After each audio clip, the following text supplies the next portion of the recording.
You know, I wanted to do something different for Valentine's Day. Now, I've talked a little bit about some of my video game crushes in the past, but I do want to take the opportunity to highlight my top 5 all-time favorite ladies of video gaming. Now, a lot of you are going to be like, well, wait a minute, this is going to be a list of panders and I'm going to get triggered. Well, this list is going to be specifically highlighting not only, the curvature, the assets of the ladies on a physical level, but it's also going to delve into a little bit about who these girls are, who these characters are, and, kind of tell you a little bit more about them that you may already know, but you may not actually know. So this is going to be my top 5 favorite video game Valentines. And you know this is for real. Look, I've got a candle. Got a little candle lit. It's peppermint. Ladies love peppermint. Alright, here's number 5. Number 5, Shante from the Shante series. Despite being in only a few games, Shante is one of the few characters on this list who could be seen as a revolutionary character. She's one of the first female video game leads to be co-created by a woman. WayForward alumni Matt Bozon's wife, Erin Bozon, was the original creator of Shante before the design was reworked for the Game Boy Color.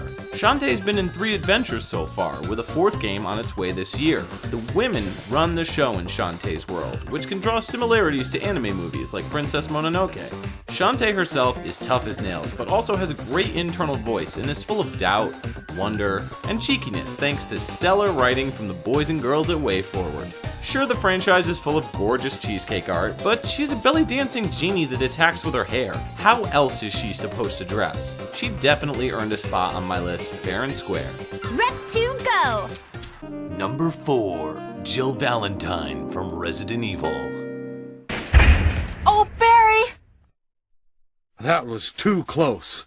You were almost a Jill sandwich. You're right.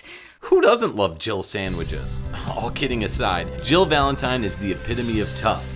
She's a vibrant approach to female design in video games. One thing that stands out to me is that she looks like a more modern approach to female game character design. She's a member of the STARS team initially, though later she joins up with her old partner Chris Redfield to take down bioterrorist groups in later games.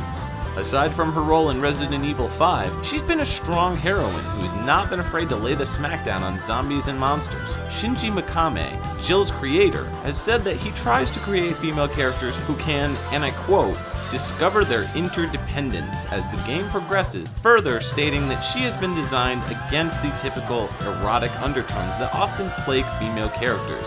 She's a gun-toting badass first and a woman second, but her feminine features were designed for both men to appreciate as tough and women to feel comfortable playing as, and that is smart game design. Kudos, Capcom. Number 3, Morrigan Ainslade from the Darkstalkers series.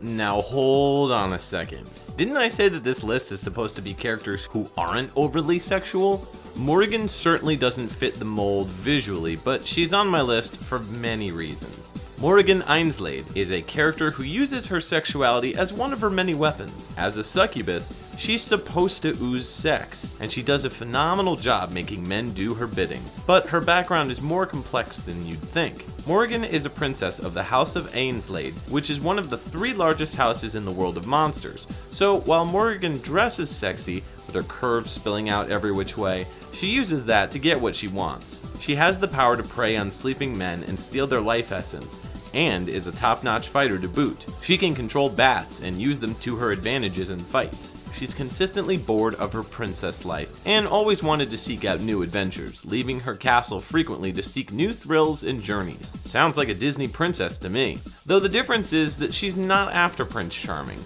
She's on a quest for power and fun, and the fact that she controls her own sexuality is empowering in and of itself. She's one of the female faces of Capcom that showcases strength, a strong sense of duty, and doesn't fear being sexual. In fact, she embraces it. Number 2, Samus Aran from Metroid. Samus Aran, one of the strongest examples of female empowerment on video games. Samus was raised by the bird-like Chozo creatures after her parents were killed, and she later joined the Galactic Federation as a soldier. She used her talents to branch out as a bounty hunter, who doesn't need a man to save her as she can take care of herself. And sure, there's been doubt that she's been the victim of patriarchy in games like Other M, but we won't get into that here. If you want my opinions on Samus and Other M, you can watch my review and make your own judgment call. Anyways, Samus's design, originally inspired by Ellen Ripley of Alien, has taken on all sorts of challenges, from other bounty hunters to entire planets that want to kill her, to space pirates, evil clones, and more. She's one of the first female action characters in video games who's not just a damsel in distress. Though some feel that her portrayal in recent years have become more sexualized thanks to her Zero Suit outfit, what's so bad about a strong woman who wants to look sexy? Samus Aran can go after a bounty on my heart anytime. Number 1. Tifa Lockhart from Final Fantasy VII. Oh, Tifa Lockhart. I'm not exactly the quietest when it comes to my appreciation of Tifa. Miss Lockhart was the embodiment of a high school crush to me. The New York Times once called her the pinup girl of the cyber generation, and while her curves have always been the biggest focus among her admirers, she's more importantly one of the strongest emotional and physical female characters in the Final Fantasy universe. There's good reason for this. Trained by martial artist Zangan in her hometown of Nibelheim, she's gone up against ultimate bad guy Sephiroth without fear. She joined resistance group Avalanche, who wants to save the planet from corporate greed that is killing the planet. She's seen as a nurturer, a skilled fighter, and most importantly, a woman who desires and needs and wants. And Tifa, to me, always felt like a fleshed out character with hopes and dreams, and while her sex appeal is undeniable, there's more to this woman than meets the eye. So I hope that gave you something to think about during this Valentine's Day season. And hey, if you don't have a Valentine yet, maybe think about one of these girls, or maybe you have some of your own. Tell me in the comments below what your top 5 favorite female characters are. Maybe give me some reason as to why you think that they're your favorite. I'd love to hear about it. Well, I think it's about time we blow out this candle on Valentine's Day.